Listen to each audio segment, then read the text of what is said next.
Tout ce qui touche à l'eau, il excelle et de suite, il est de suite performant.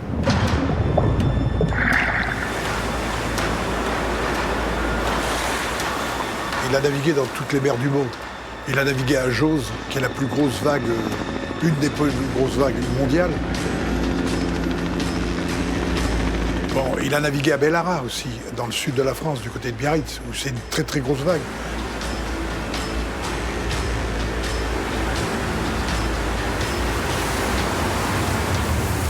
On le voit à peine derrière la vague.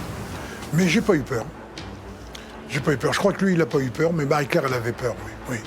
Elle le disait pas trop, mais elle avait peur. J'ai rarement peur. C'est vrai que je suis quand même quelqu'un qui calcule énormément et qui va savoir si c'est possible ou pas possible, si c'est dangereux, si je suis capable. Après, des conditions extrêmes, j'en ai eu énormément, mais j'en ai jamais eu où je me suis dit c'est pas possible, je peux pas y aller.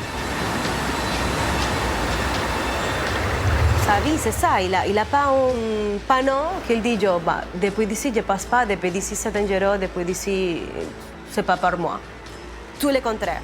Donc, il a un panneau ici, il voudrait les dépasser, il voudrait aller plus loin, plus rapidement, plus tout. On n'était jamais allé aussi vite en planche à voile. Le record absolu de vitesse a été battu hier après-midi par le Français Antoine Albo au Sainte-Marie-de-la-Mer. Il a dépassé les 90 km/h, détrônant ainsi un Irlandais détenteur du titre. À cette vitesse-là, on ne navigue quasiment plus, on vole. Ce que je dis toujours, c'est que la sensation de vitesse en windsurf ne ressemble à rien d'autre. Aller à 30 nœuds sur une planche à voile, en ressenti, ça revient à faire du 200 km/h en voiture. Tu cours contre le temps, contre toi-même et contre les conditions.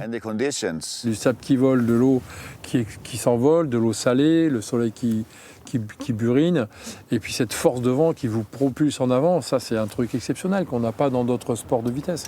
Donc la vitesse c'est vraiment un excitant en fait. Le canal de l'Uderitz, c'est en Namibie, c'est un canal qui a été creusé spécialement pour les records du monde de vitesse. J'y suis allé 2 fois pour améliorer mes records. La sensation que tu ressens sur le canal à 100 km/h, c'est de la pure adrénaline. C'est une sensation incroyable. Et quand tu arrives enfin au bout du canal et que tu te rends compte que tu as atteint cette vitesse maximale, c'est tellement bon que tu as juste envie d'y retourner.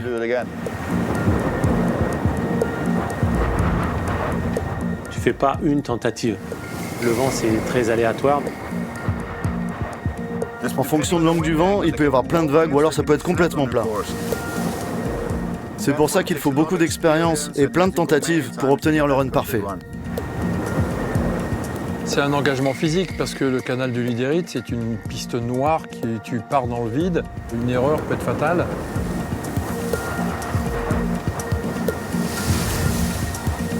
Les chutes sont très impressionnantes.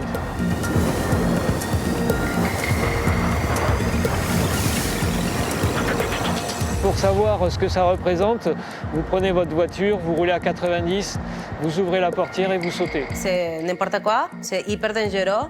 Mais dans le run, t'as pas de peur. Si t'as peur pendant le run de vitesse, c'est que t'es déjà sur les freins. Mais il le fait parce qu'il va chercher ça, de se dépasser. En 2015, j'ai pulvérisé mon record.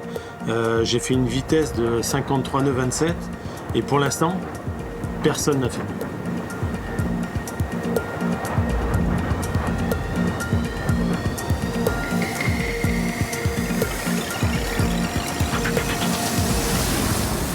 J'ai battu le record ce jour-là 17 fois. C'est un super souvenir, S'il fait cette chasse au record, c'est qu'il a ça dans la peau, c'est tout. On dit toujours que la chance sourit aux audacieux, et c'est vrai. Et Antoine a tenté sa chance en Namibie, il est arrivé complètement préparé, physiquement, matériellement, avec les bons outils, et il a explosé le record. Donc chapeau.